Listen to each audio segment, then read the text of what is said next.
أعوذ بالله من الشيطان الرجيم. وسارعوا إلى مغفرة من ربكم وجنة عرضها السماوات والأرض أعدت للمتقين.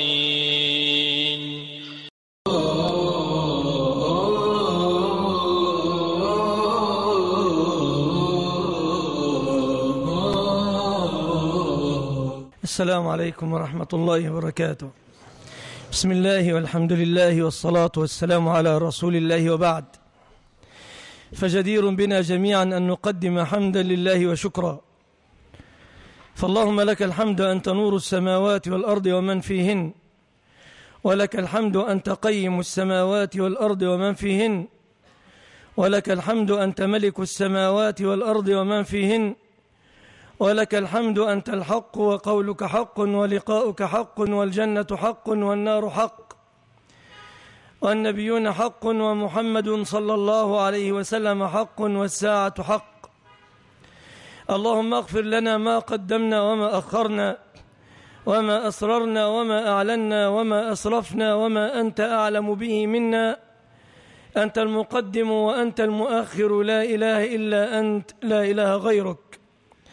إخواني بارك الله فيكم، واصلوا حمد الله وشكر الله على نعمه وآلائه، وكذا أكثروا من الاستغفار، فبذلك تدوم عليكم نعم الله وتصرف عنكم النقم. قال تعالى ذكره في كتابه الكريم: لئن شكرتم لأزيدنكم. وقال: ما يفعل الله بعذابكم إن شكرتم وآمنتم.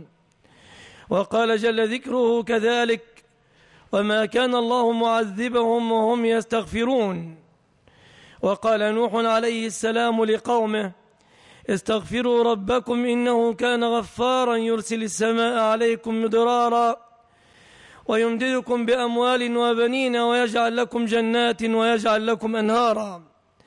فأكثروا من حمد الله وأكثروا من شكر الله، وادخلوا بأنفسكم في عداد كل شكور، فإن الله حينئذ يتولاكم ويدبر لكم أمركم خير تدبير، ويصلح لكم أحوالكم خير إصلاح. وقد وعد بذلك ووعده الصدق، وهو يتولى الصالحين، والله ولي المتقين.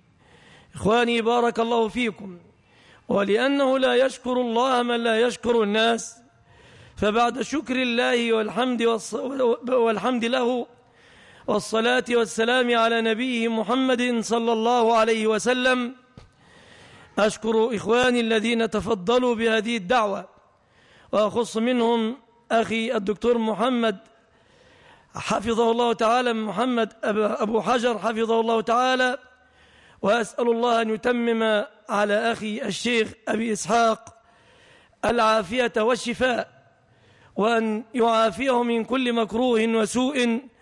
وجزى الله كل إخواني الذين قاموا بترتيب هذا العمل خير الجزاء، اللهم آمين.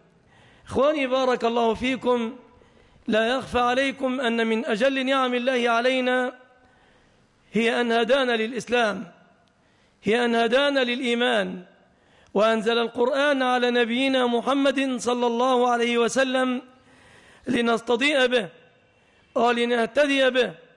ولقد قال ربنا في كتابه الكريم: فإما يأتينكم مني هدى فمن اتبع هداي فلا يضل ولا يشقى، ومن أعرض عن ذكري فإن له معيشة ضنكا ونحشره يوم القيامة أعمى. قال رب بما حشرتني أعمى وقد كنت بصيرا. قال كذلك أتتك آياتنا فنسيتها وكذلك اليوم تنسى. فحمدا لله على ما من به وأنعم من بعثة النبي الكريم محمد صلى الله عليه وسلم إلينا، وحمدا لله على ما من به وأنعم من إنزال هذا القرآن على النبي الكريم إلينا، نهتدي به نستبصر به، كما قال جل ذكره: قد جاءكم بصائر من ربكم. فأقوال البشر تضل وتخطئ وتقبل وتدبر، لكن خالقنا وبارئنا سبحانه لا يضل ولا ينسى، وما ربك بظلام للعبيد. فكان من تمام الشكر أن نقبل على هذا الكتاب العزيز الذي أنزله الله تبيانا لكل شيء وما فرط فيه من شيء، أن نقبل على هذا الكتاب العزيز مستمسكين به متبعين له. وهذا ذكر مبارك أنزلناه أفأنتم له منكرون. وكما قال ربنا سبحانه وتعالى: وهذا كتاب أنزلناه مبارك فاتبعوه واتقوا لعلكم ترحمون. هكذا يقول ربنا. فجدير بنا جميعا شبابا وشيوخا، رجالا ونساء، صغارا وكبارا، أن نستمسك بهذا الكتاب العزيز. وعلى قدر اقترابك من هذا الكتاب العزيز على قدر توفيقك، وعلى قدر بعدك عنه على قدر زيغك وضلالك. فأقبلوا على هذا الكتاب العزيز كتاب ربكم، وكذا أقبلوا على سنة نبيكم الأمين محمد صلى الله عليه وعلى آله وسلم. فبهذا أمرتم ولهذا خلقتم، وما خلقت الجن والإنس إلا ليعبدون، ما أريد منهم من رزق وما أريد أن يطعمون.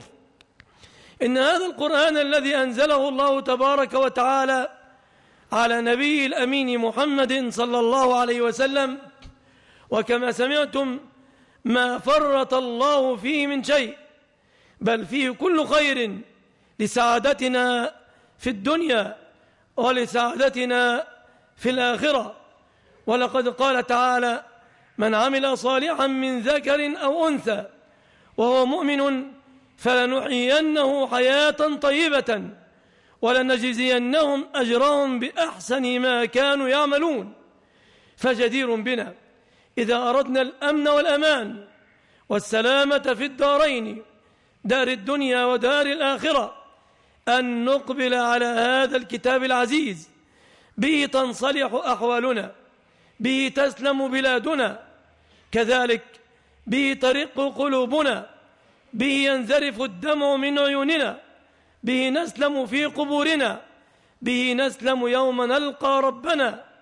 بهذا الكتاب العزيز. ومن حاد عنه أو زاغ فعياذا بالله من الزيغ والضلال فليبشر بسوء المأوى وسوء المنقلب وسوء المصير. إن هذا الكتاب العزيز الذي أنزله ربنا تبارك وتعالى وما فرط فيه من شيء يهدي، كما قال ربنا: يهدي سبل السلام، ويخرج الله به أقواما من الظلمات إلى النور. فلا يليق بنا أبدا أن نأخذ بعضه ونكفر بالبعض الآخر. قال تعالى: أفتؤمنون ببعض الكتاب وتكفرون ببعض، فما جزاء من يفعل ذلك منكم إلا خزي في الحياة الدنيا، ويوم القيامة يردون إلى أشد العذاب، وما الله بغافل عما تعملون. فالذي قال: وأقيموا الصلاة وآتوا الزكاة، هو الذي قال: يا أيها الذين آمنوا اتقوا الله وذروا ما بقي من الربا إن كنتم مؤمنين. هو الذي قال: وأن احكم بينهم بما أنزل الله ولا تتبع أهواءهم واحذرهم أن يفتنوك عن بعض ما أنزل الله إليك. هو الذي قال: يا أيها الذين آمنوا لا تدخلوا بيوتا غير بيوتكم حتى تستأنسوا وتسلموا على أهلها. هو الذي قال: يا أيها الذين آمنوا إنما الخمر والميسر والأنصاب والأزلام رجس من عمل الشيطان فاجتنبوه لعلكم تفلحون. هو الذي قال: إنما المؤمنون إخوة فأصلحوا بين أخويكم. هو الذي قال: قم الليل إلا قليلا نصفه أو انقص منه قليلا. هو الذي قال: ألا بذكر الله تطمئن القلوب. فلا يليق بنا بحال أن نأخذ بعض الكتاب العزيز ونكفر بالبعض عياذا بالله من ذلك. إن ربنا قال: يا أيها الذين آمنوا ادخلوا في السلم كافة ومن مضامينها اعملوا بكل شرائع الإسلام. فإذا أتى قوم وقالوا نصلي ونصوم ولا دخل للدين بسائر الحياة فما شأنهم؟ إذ ردوا على الله أمرا، إذ رفضوا شرعة الله التي شرع. ما مصيرهم؟ هؤلاء في الجملة كفار. قال تعالى: أفتؤمنون ببعض الكتاب وتكفرون ببعض؟ فما جزاء من يفعل ذلك منكم إلا خزي في الحياة الدنيا ويوم القيامة يردون إلى أشد العذاب وما الله بغافل عما تعملون. إن سلفهم السيء هم قوم شعيب إذ قالوا لشعيب وقد نهاهم عن تطفيف المكاييل والموازين، قالوا: يا شعيب أصلاتك تأمرك أن نترك ما يعبد آباؤنا أو أن نفعل في أموالنا ما نشاء إنك لأنت الحليم الرشيد؟ يعنون ساخرين إنك لأنت السفيه الضال. هكذا تعجبوا من شعيب عليه السلام لكونه ينهاهم عن تطفيف الكيل، ينهاهم عن تطفيف الميزان. قالوا: ما حاصله؟ ما دخل الدين؟ ما دخل الصلاة بتطفيف الكيل؟ ما دخلها بتطفيف الميزان؟ كأهل زماننا الذين يقولون: ما دخل الدين بالسياسة؟ ألم يقل الله: وأن يحكم بينهم بما أنزل الله؟ ألم يقل الله: فلا وربك لا يؤمنون حتى يحكموك فيما شجر بينهم؟ ألم يقل الله: ثم جعلناك على شريعة من الأمر فاتبعها ولا تتبع أهواء الذين لا يعلمون؟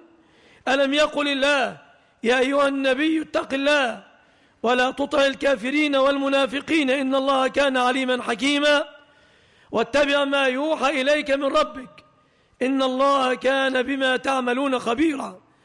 ألم يقل الله: ولكم في القصاص حياة يا أولي الألباب لعلكم تتقون؟ فهل يتصور أن يأتي مسلم يقول: أصلي وأصوم فقط وأرفض أوامرك يا ربي؟ هل هذا يكون في أعداد المسلمين؟ هل قائله يكون في أعداد المسلمين؟ ذلكم الذي يقول: لن أقبل من قولك إلا الصلاة والصيام وسأرد عليك قولك في سائر الأمور. عياذا بالله من الزيغ، عياذا بالله من الضلال.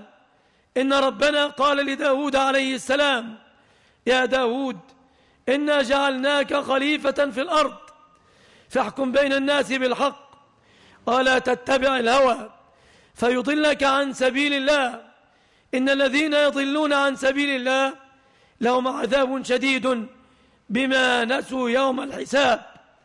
إنكم تعلمون أن أصحاب رسول الله صلى الله عليه وسلم الذين هم خير القرون انعكس عليهم كتاب الله فاستفادوا منه أفضل الاستفادة، استفادوا منه أفضل الاستفادة فتعلموا وكانوا رعاة للإبل وكانوا رعاة للأغنام.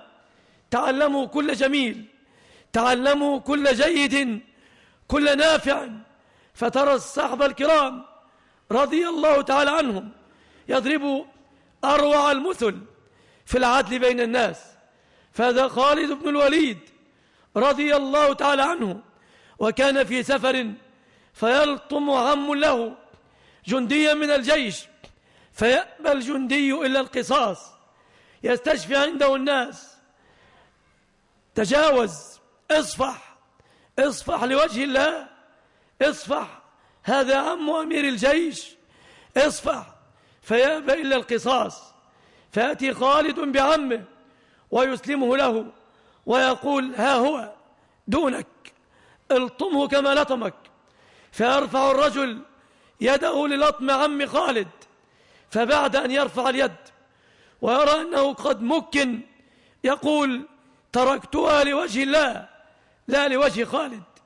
فأي دين أفضل من هذا الدين الذي فيه العدل على القريب وعلى البعيد على السواء؟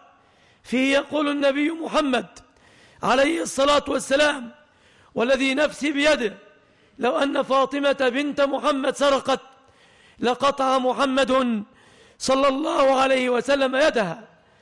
إننا نرى صحب النبي الكرام في كل صوب وحدب وفي كل طريق واتجاه استفادوا من هذا الكتاب العزيز في البذل والعطاء.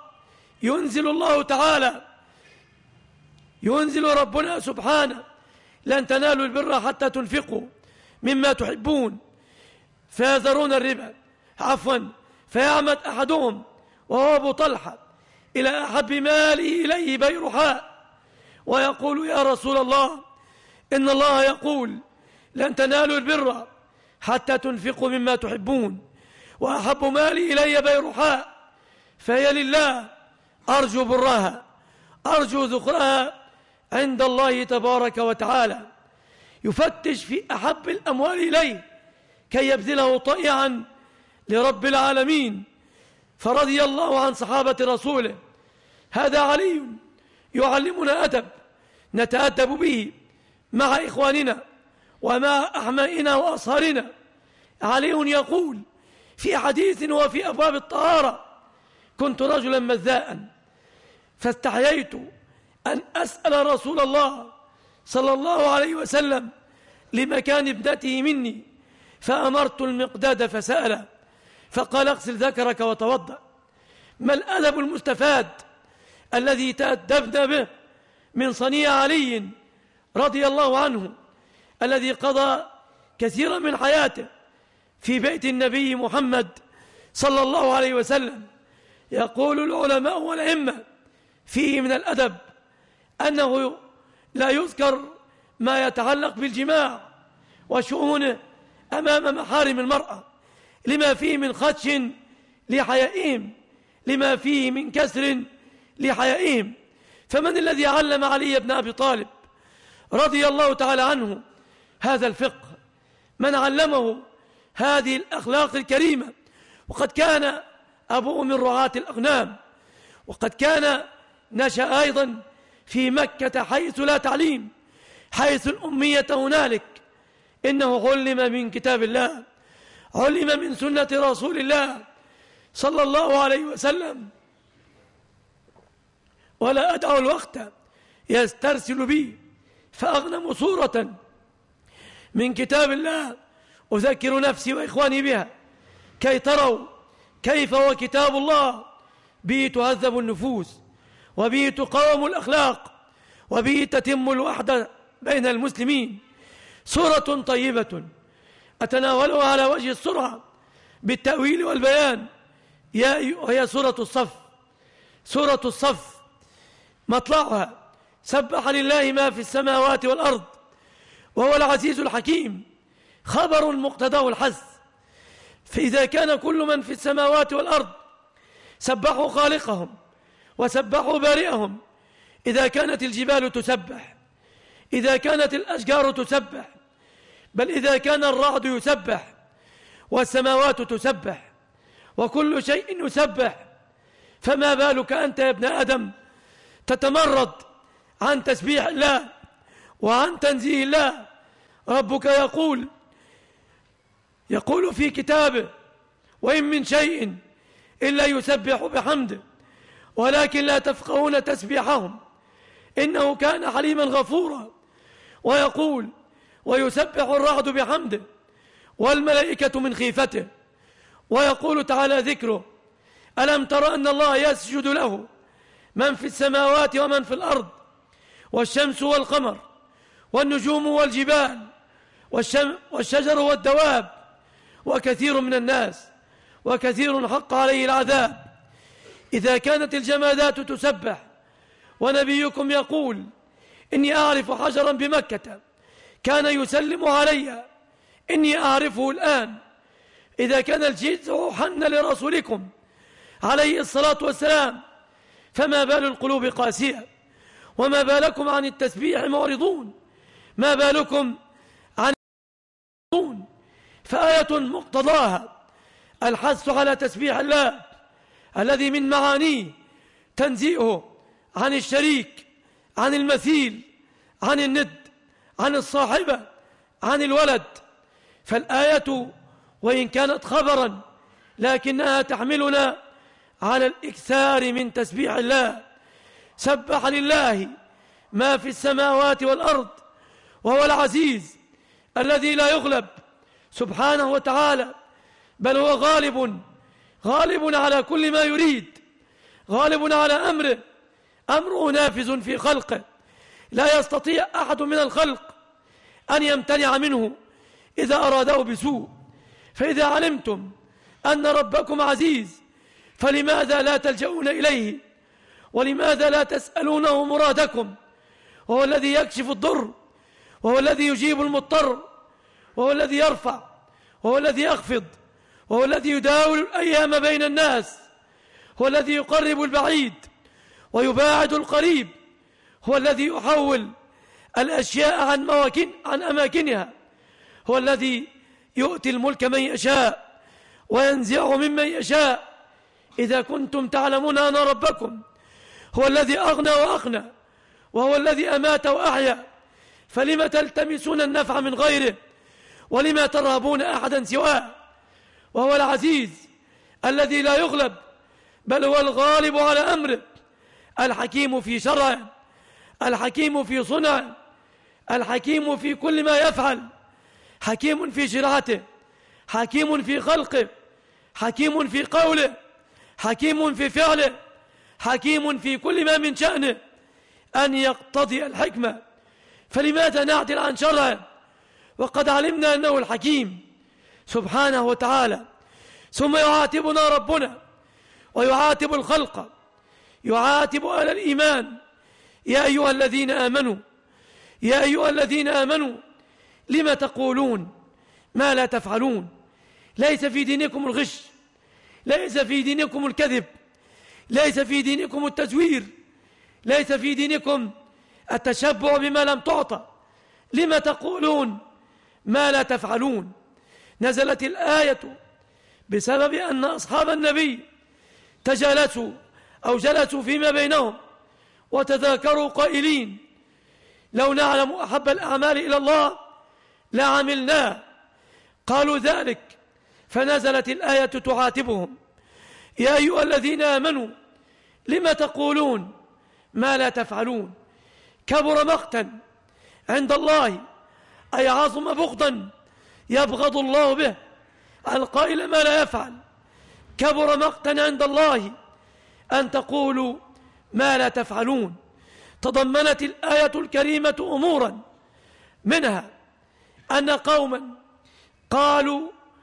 سألوا النبي أن يفرض عليهم القتال، أن يفرض عليهم الجهاد، فلما فرض تولوا ونكثوا.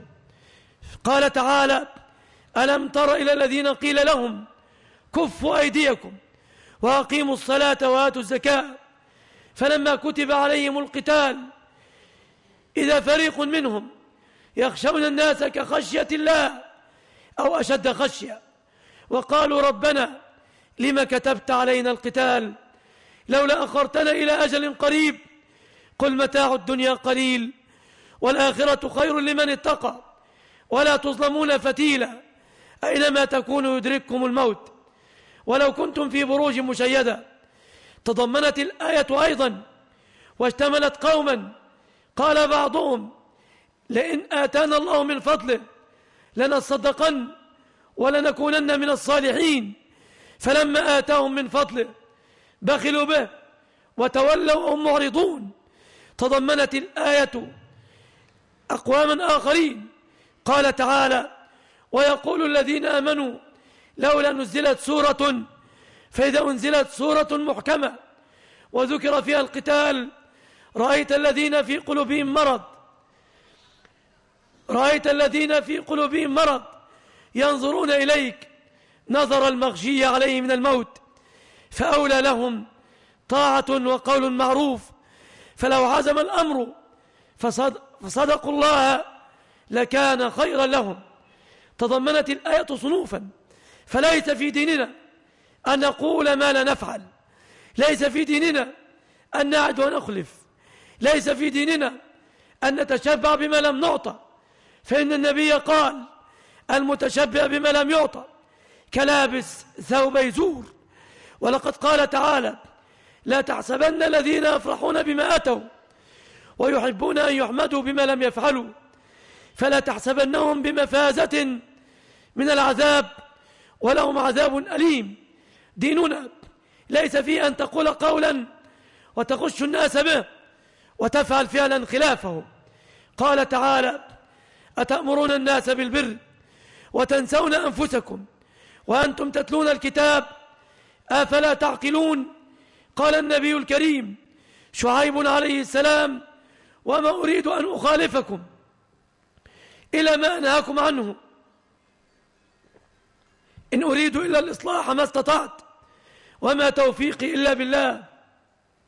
إن النبي عليه الصلاة والسلام قال: يؤتى بالرجل يوم القيامة من أهل النار فتندلق أقطاب بطنه تخرج أمعاؤه وأحشاؤه، كما قال الشراح: تخرج أمعاؤه أمامه فيضر بها في النار كما يضر الحمار في رحاه، فيطيف به أهل النار قائلين: ما لك ألم تكن تأمرنا بالمعروف وتنهانا عن المنكر؟ يقول: بلى ولكني كنت آمركم بالمعروف ولا آتيه وأنهاكم عن المنكر وآتيه.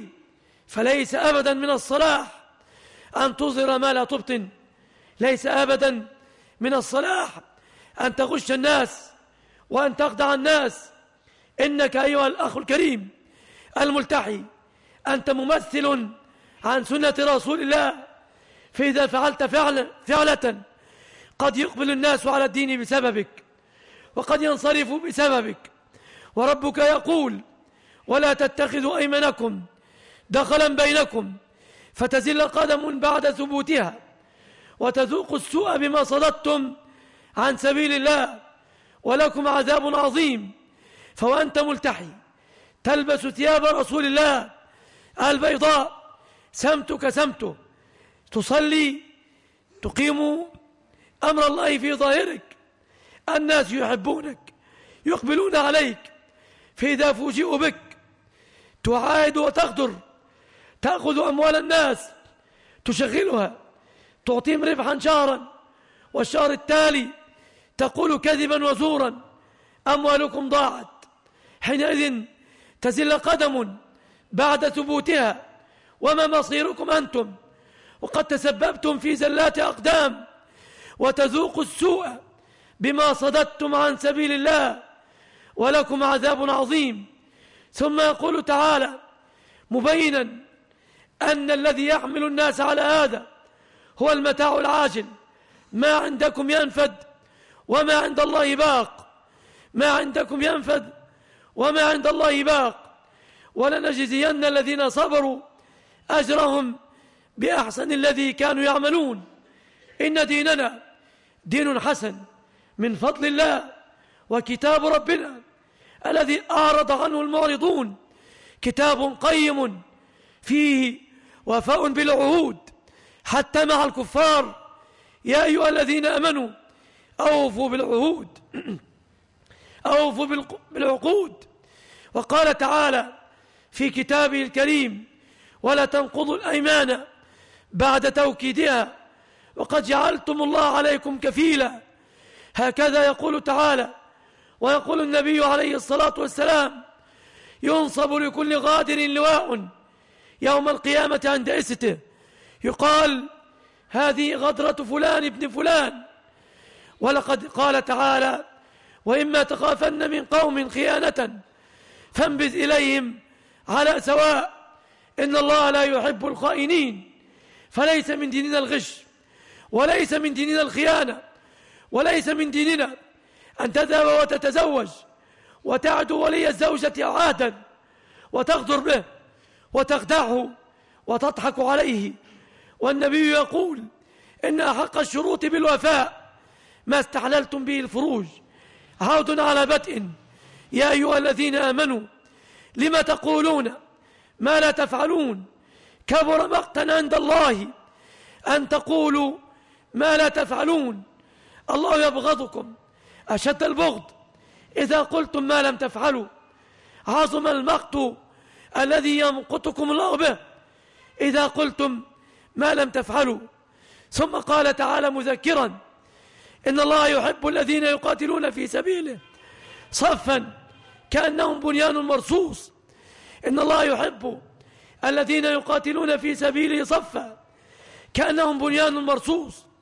وليس الأمر بالاجتماع في القتال فحسب، ليس أمر بالاجتماع في القتال فحسب. نعم، في القتال تأتلف القلوب ولا تختلف، تقترب ولا تتباعد كالبنيان المرصوص.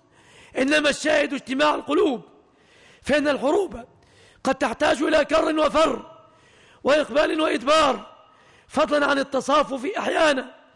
ولقد قال تعالى: وإذ غدوت من أهلك تبوئ المؤمنين مقاعد للقتال. فالمطلب اجتماع القلوب مع اجتماع الأبدان كذلك. إن الله يحب الذين يقاتلون في سبيله صفا كأنهم بنيان مرصوص. فنداء لأهل الإيمان كي يجتمعوا. إن صاحب البنيان لا يريد أن يعوج منه البنيان، لا يريد أن يختل، لا يريد أن تتقدم طوبة أو حجر على سائر الجدار، إنما يريد الالتواء. فربكم يحبكم إذا كنتم كذلك، إذا كانت كلمتكم مجتمعة، إذا كانت كلمتكم مؤتلفة. نهاكم عن الفرقة، نهاكم عن الاختلاف، إذ قال في كتابه الكريم: ولا تنازعوا فتفشلوا وتذهب ريحكم، إذ أمركم قائلا: واعتصموا بحبل الله جميعا ولا تفرقوا، إذ نهاكم عن التشبه بالكفار في التباغض والاختلاف. ولا تكونوا كالذين تفرقوا واختلفوا من بعد ما جاءهم البينات، وأولئك لهم عذاب عظيم. لقد قال ربنا في شأن أهل الكفر: وأعوذكم بالله أن تكونوا مثلهم. قال تعالى: تحسبهم جميعا وقلوبهم شتى، فهلا تصافت قلوبكم؟ هلا دعا أحدكم من قلبه لإخوانه المؤمنين بأن يوحد الله صفوفهم، وأن يجمع الله كلمتهم، وأن يستر الله سوءتهم وعورتهم؟ هلا دعا أحدكم في الليل البهيم وهو قائم يصلي بهذا الدعاء: إن ربكم قال إنما المؤمنون إخوة، فلست بمخير بين التآخي معك وبين عدم التآخي. إنني ملزم بأن أتآخى مع كل مسلم ما دامت تظلني مظلة الإسلام، حتى لو قتل أبي، حتى لو قتل أخي، لا تزول الأخوة الإيمانية. إن الله قال: فمن عفي له من أخيه شيء فاتباع بالمعروف وأداء إليه بإحسان. وقال عليه الصلاة والسلام: لا يخطب أحدكم على خطبة أخيه، لا يبيع أحدكم على بيع أخيه. أرأيت إن أخذ الله الثمرة فبما يستحل أحدكم مال أخيه؟ فنحن أيها الإخوة في هذه الآونة نحتاج إلى التصافف، نحتاج إلى الاجتماع. ربكم يحبكم إذا كنتم كذلك. لا تكن هناك يد تبني وأخرى تهدم، لا تكن هناك أيدي تعمر المساجد ويد أخرى تخربها، لا تكن هناك أيدي تأمر بالاجتماع والائتلاف، وهناك موسوسون وهناك سوس بين الناس يدمر الأخوة الإيمانية. اتقوا الله في أنفسكم وانظروا إلى الكلمات التي تخرج منكم، هل تريدون بها وجه ربكم الأعلى وجمع كلمة المسلمين أم لا؟ إن عدوا يتربص بكم، عدو من خارج البلاد، وثم أقوام من جلدتنا ويتحدثون بلساننا ويتسمون بأسمائنا ويطعنون مع ذلك في دينهم، وهم ما بين جاهل يحتاج إلى أن يعلم. فكثيرا ما يحمل الجهل أهله على العداوات. قال ربنا: بل كذبوا بما لم يحيطوا بعلمه ولما يأتيهم تأويله. وقال تعالى: بل أكثرهم لا يعلمون الحق فهم معرضون. فهؤلاء الجهلة علينا أن نعلمهم برفق وبلين محاسن ديننا. دينك يحفظ لك عرضك، يحفظ لك مالك، يحفظ لك نسبك، يحفظ لك مالك، يحفظ لك نسبك، يحفظ لك عرضك، يحفظ لك زوجتك. دينك يحفظ لك بدنك ودمك. علموهم ذلك، فإن أكثرهم جهلة، أكثرهم لا يعلمون الحق فهم معرضون. فقولوا للناس حسنا، علموهم محاسن الشريعة وجمال الشريعة، فالذي خلقنا وربنا وهو أعلم بنا وبما يصلحنا فأنزل كتابا. ذكروهم ما الذي أغضبكم فيه ربكم، ما الذي آذاكم به ربكم حتى تكرهون شرعا، حتى تكرهون طريقة. ذكروهم بذلك، ذكروهم بأن الله أرحم بهم من أمهاتهم، أرحم بهم من آبائهم. ومن ثم قال يوصيكم الله في أولادكم، أرحم بهم من أبنائهم. وبالوالدين إحسانا، أرحم بهم من أنفسهم. ولا تقتلوا أنفسكم ولا تلقوا بأيديكم إلى التهلكة.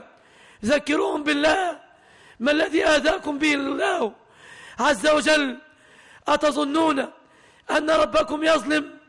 أتظنون أن ربكم يحيف؟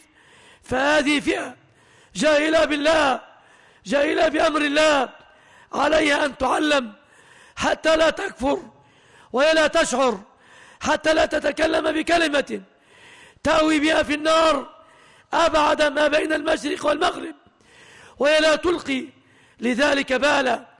قال تعالى في كتابه الكريم ما قد سمعتم إن الله يحب الذين يقاتلون في سبيله صفا كأنهم بنيان مرصوص. ثم آداب نتأدب بها من أنبياء الله، من كتاب الله، من أخلاق الأنبياء. فكما قال القائل فاقصص علي حديثهم يا حادي، فحديثهم يجلو الفؤاد الصادي. وأحسن منه قوله تعالى لقد كان في قصصهم عبرة لأولي الألباب. فانظروا إلى كتاب الله وما فيه من حسن، وما فيه من جمال، وما فيه من كريم الأخلاق. انظروا إلى كتاب الله وما فيه من إرشاد لكل جميل. تعلموا من أنبياء الله، فكل كلمة يتكلمون بها فيها جميل النفع، فيها جميل الثواب. إن كلام الأنبياء عليهم الصلاة والسلام كله نفع، فالكلمة الواحدة منهم نأخذ منها جملة من الآداب. ولعله لا يخفى عليكم، لا يخفى عليكم أن قوم نوح وكذا قوم هود وكذا قوم صالح وغيرهم يتهمون أنبياءهم بالضلال والجنون والسفاهة. فماذا يقول أحدهم إذا وسمه القوم إن لنراك في ضلال مبين؟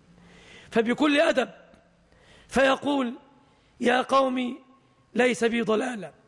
تخيل أنك تخطب في مسجد ويأتي شخص يقول لك يا جاهل يا سفيه. بكل أدب أنا لست بسفيه لكني أبلغ أمر الله. هل وصلنا إلى هذه الأخلاق الكريمة؟ إن لنراك في ضلال مبين. يا قوم ليس بي ضلالة ولكني رسول من رب العالمين. فمن أخلاق الأنبياء نتخلق، ومن آداب الأنبياء وبآدابهم نتأدب. من كل كلماتهم نأخذ أدبنا، لا نأخذ آدابنا من الأوروبيين الكفرة، ولا من الأمريكان الفجرة، ولا من العلمانيين المارقين هم الآخرون. إنما نستقي آدابنا من كتاب ربنا، من سنة نبينا.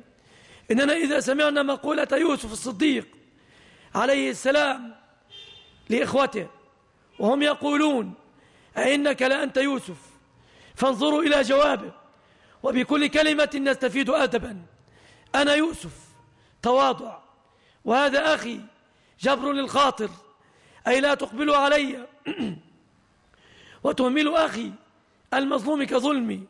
ثم يبين أن المنة لله، قد من الله علينا ليس باجتهادنا. ثم يعمم الحكم ويعمم الفضل لمن اتقى، إنه من يتقي ويصبر فإن الله لا يضيع أجر المحسنين. فاتقوا الله واصبروا فالله لا يضيع أجر المحسنين. كل كلمة فيها أدب، فكلام الأنبياء له سمت يتبع، كما قال علي بن الحسين زين العابدين رحمه الله، وقد ذكر عنده الحسن البصري الإمام العالم، فقال الحسن: ذاك الرجل الذي كلامه يشبه كلام الأنبياء، فلكلام الأنبياء رونق ولكلامهم سمت، فلنأخذ من كلامهم، وكلامهم مبسوط في كتاب الله وفي سنة رسول الله. قال تعالى: وإذ قال موسى لقومه، أي واذكر يا رسول الله، واذكروا يا عباد الله قول موسى لقومه، تأسوا به.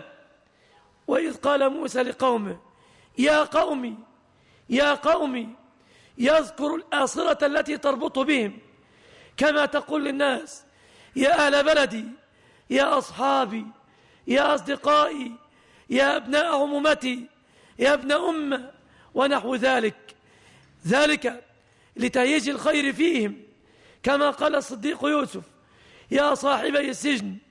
فموسى يقول لبني إسرائيل على نبي الله موسى السلام، وهو كليم الله، يقول لهم يا قومي أنتم قومي من بني إسرائيل، فموسى عليه السلام إسرائيلي. يا قومي لم تؤذنني؟ ما الذي صنعته فيكم حتى تؤذنني؟ ما الذي صنعته فيكم حتى تتهمونني وتلحقون بي الأذى؟ فربي أكرمكم على يدي، ربي فلق البحر على يدي وأنجاكم، وأغرق عدوكم على يدي، ربي من عليكم بأن انفجر الحجر 12 عينا على يدي، ربي ظلل عليكم الغمام وأنتم في التيه، السحاب يقف حيث تقفون ويمشي حيث تمشون، والمن والسلوى يتنزل. لم تؤذونني؟ ما الذي صنعته فيكم حتى تقذفونني بالتهم، حتى تتهمونني بالتهم، حتى لا تتبعوا أمري، حتى تعبدوا السامرية من بعدي، حتى تقولوا لي اذهب أنت ربك فقاتلا إنا هنا قاعدون، حتى تتهمونني كما في الموقوفات أو الإسرائيليات بأنني قتلت أخي هارون.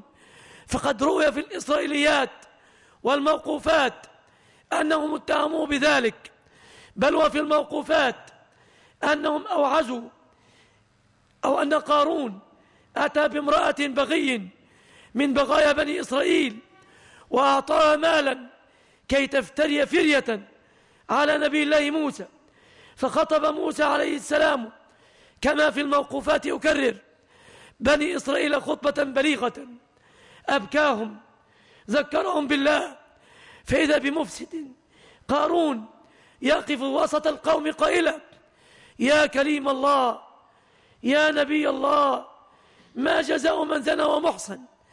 فيقول جزاء الرجم، يعاود الكرة يا كليم الله انظر ما تقول، ما جزاء الزاني المحصن؟ يقول الرجم، يكررها 3، فيقول ها إذن اسمع، فتقوم المرأة وتقذف موسى أمام الملأ بالفاحشة، وهو الكريم الطاهر عليه صلاة الله وسلامه. ولكن لم يكن الله ليضيع أولياءه، فإنه يدافع عن الذين آمنوا. قال موسى الكريم عليه السلام أناشدك بالذي أنزل التوراة وأنزل الألواح، أكان ذلك؟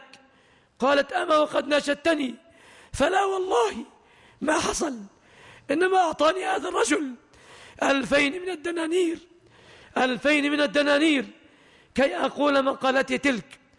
برأ الله موسى وبرأه لما قالوا عنه آدر عليه الصلاة والسلام، فيقول لهم: لم تؤذونني؟ علينا أن نتبع هذا الأسلوب من أساليب الخطاب، كما قال تعالى: وقولوا للناس حسنا، كما قال تعالى: وقل لعبادي يقولوا التي أحسن، كما قال تعالى: ولا تجادلوا أهل الكتاب إلا بالتي أحسن إلا الذين ظلموا منهم. أعود فأقول: إن ربكم وعدكم ووعده الحق وقوله الصدق، هو الذي أرسل رسوله بالهدى ودين الحق ليظهره على الدين كله ولو كره المشركون.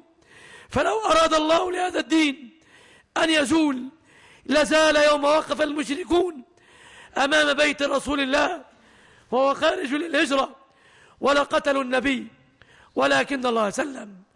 لو أراد الله لهذا الدين أن يزول لمكن المشركون من الرسول وهو في الغار وهو يقول لصاحبه: لا تحزن إن الله معنا، لكان زائلا هذا الدين حينما التف المشركون حول رسول الله يوم أحد يريدون قتله بعد أن فعلوا الأفاعيل، ولكن الله سلم. إن الله عز وجل ناصر دينه ومعز عباده المؤمنين، ولقد سبقت كلمتنا لعبادنا المرسلين إنهم لهم المنصورون وإن جندنا لهم الغالبون. قال تعالى: هو الذي أرسل رسوله بالهدى ودين الحق ليظهره على الدين كله ولو كره المشركون. ثم يقول تعالى: يا أيها الذين آمنوا هل أدلكم على تجارة تنجيكم من عذاب أليم أرشدكم إليها تؤمنون بالله تثبتوا على إيمانكم وتزدادوا إيمانا بالله ورسوله وتجاهدون في سبيل الله بأموالكم وأنفسكم، فالجهاد ماض بالكلمة بالمال بالنفس، وتجاهدون في سبيل الله بأموالكم وأنفسكم، فجندوا أنفسكم لنصرة دينكم. أيها الشباب، جندوا أنفسكم لنصرة هذا الدين. عائدة ذلك عائدة عليكم.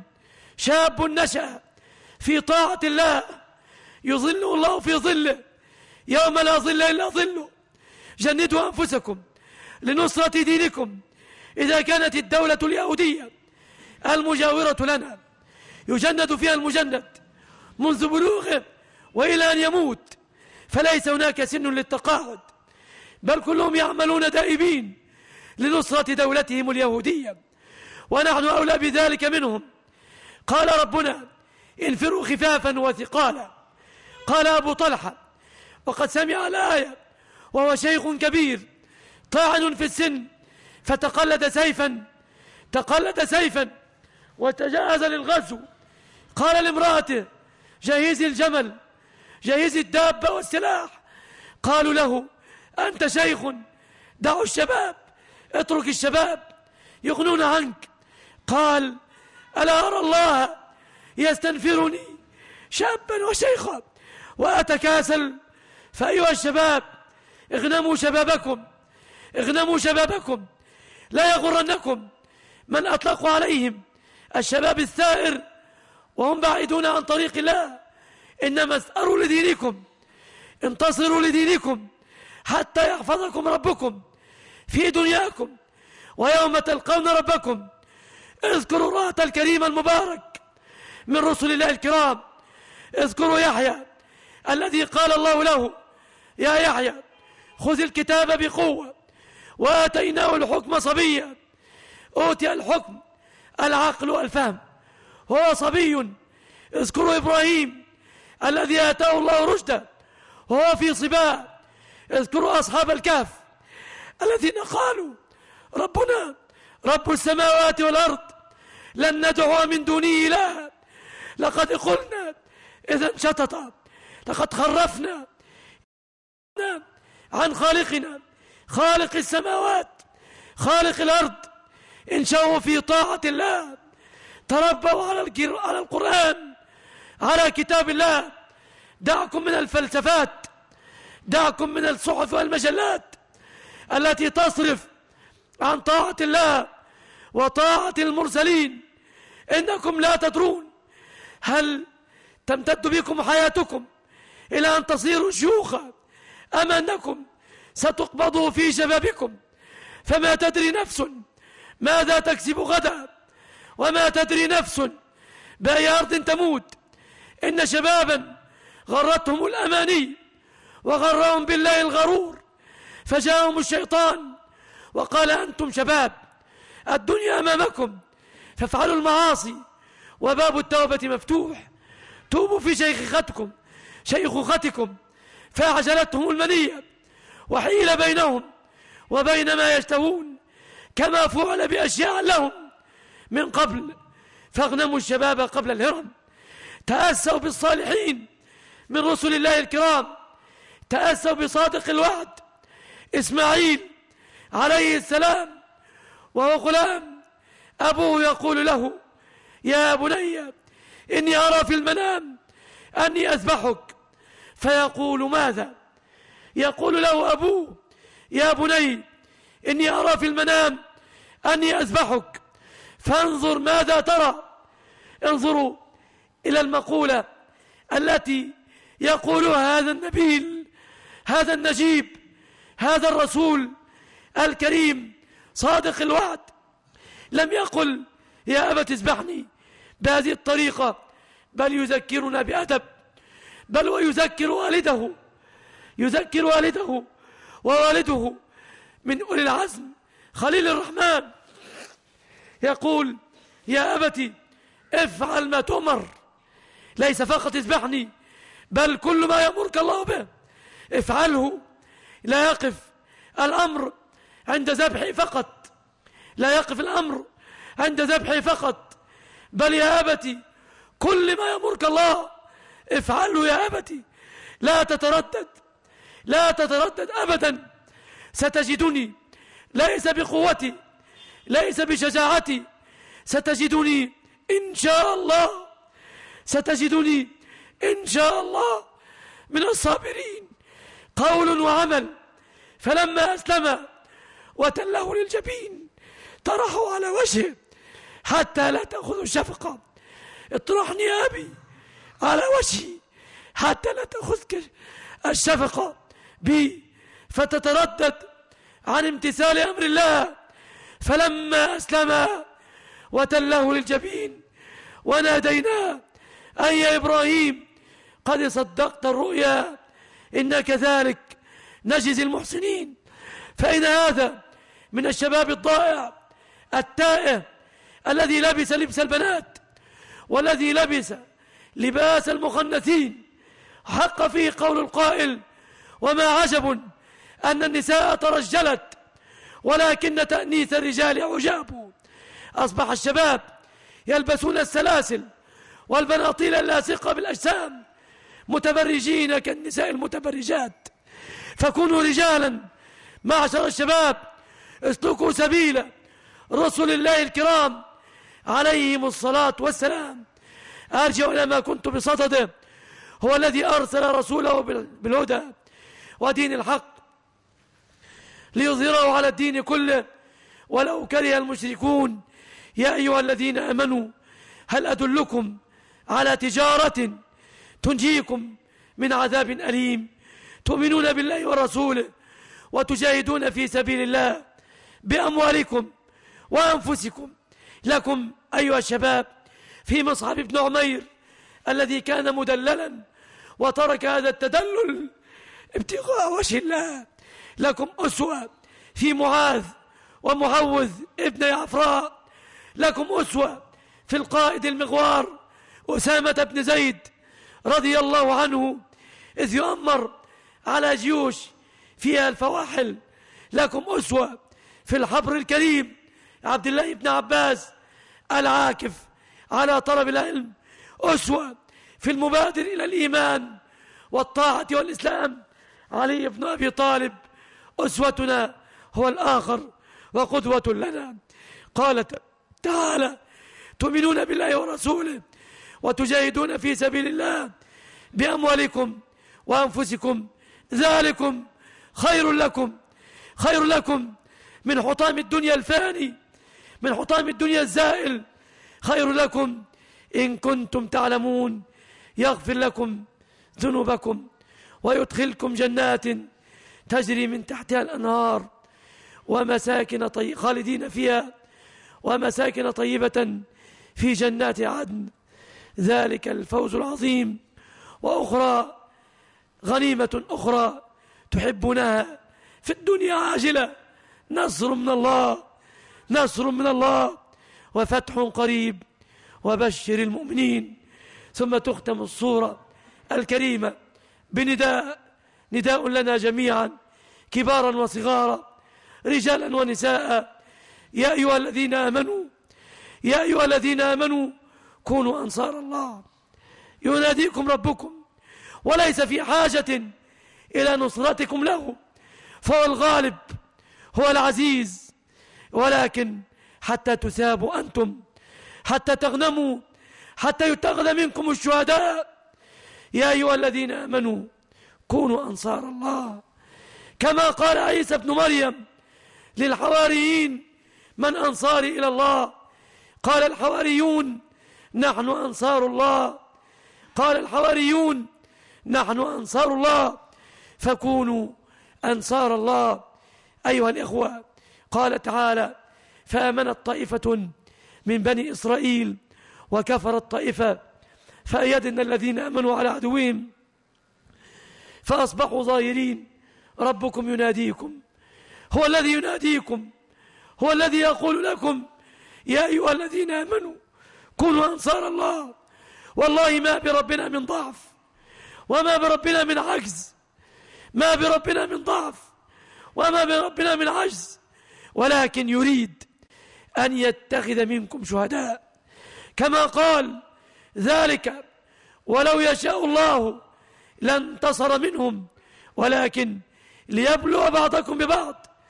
والذين قتلوا في سبيل الله فلن يضل أعمالهم، سيهديهم ويصلح بالهم ويدخلهم الجنة عرفها لهم، كما قال أيضا: وليمحص الله الذين آمنوا ويمحق الكافرين. وكما قال في الحديث القدسي: يا عبادي لو أن أولكم وآخركم وإنسكم وجنكم كانوا على أتقى قلب رجل واحد منكم ما زاد ذلك في ملكي شيئا. يا عبادي إنما هي أعمالكم أحصيها لكم ثم أوفيكم إياها، فمن وجد خيرا فليحمد الله، ومن وجد غير ذلك فلا يلومن إلا نفسه. أيها الإخوة، وعد ربكم ووعده حق أنه ناصر من ينصره، ولا ينصرن الله من ينصره، إن الله لقوي عزيز. بل ووعده الحق: إن تنصروا الله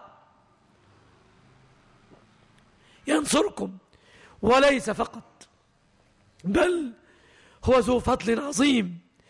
إن تنصروا الله ينصركم، وإضافة إلى ذلك ويثبت أقدامكم، كما في الآية: ويستجيب الذين آمنوا وعملوا الصالحات ويزيدهم من فضله، أي ويجيب الله الذين آمنوا وعملوا الصالحات إذا دعوه ويعطيهم أكثر مما سألوه. فربك إذا استقمت يعطيك ما تسأل وأكثر مما تسأل. ربكم كريم.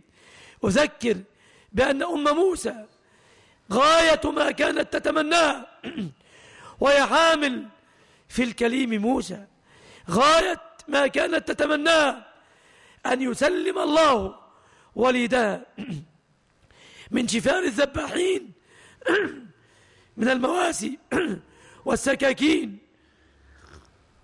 هذا أقصى ما كانت تتمناه، ولكن أكرمها الله، يتربى وليدها بين ثدييها وفي حضنها عند فرعون في بيت فرعون تأتيها الهدايا والإتحافات تكرم وتقبل شفاعتها في قومها وهي ترضع ولدها، كل ذلك كي تقر عينها ولا تحزن ولتعلم أن وعد الله حق. فاعلموا أن وعد الله حق، اعلموا أن الله سبحانه ينصركم بحفظكم لدينه. احفظ الله يحفظك. إن الله قال للنبي عليه الصلاة والسلام: يا أيها الرسول بلغ ما أنزل إليك من ربك، وإن لم تفعل فما بلغت رسالته والله يعصمك من الناس. إخواني، هذا دينكم، هذا دينكم، هذا كتاب ربكم، فيه كل خير، فيه كل جميل. إن شذ شاذ وأخطأ مخطئ. ولا يتصور أن بلادا فيها الملايين، لا يتصور أن الملايين كلهم يكونون على الجادة. إن الله خلقنا أطوارا، خلقنا أطوارا، فمنا المؤمن ومنا دون ذلك. فقد يشذ شاذ ويفعل فعلة تسيء للإسلام، ولكن المنصفون وأهل العقل وأهل الرزانة يعرفون قول ربهم: ألا تزر وازرة وزر أخرى، وليس للإنسان إلا ما سعى، وأن نفسا لا تكسب إلا عليها. فجدير بنا أن نعلم الناس دينهم حتى يهلك من هلك عن بينه ويحيى من حي عن بينه. هذا دينكم، هذا كتاب ربكم، هذه سنة نبيكم. نقول: ما الذي تنقمونه علينا؟ لا أقول علينا، فنحن بشر نخطئ ونصيب، نجهل ونعلم، لكن ما الذي تنقمونه على ربكم، على كتاب ربكم، على سنة نبيكم؟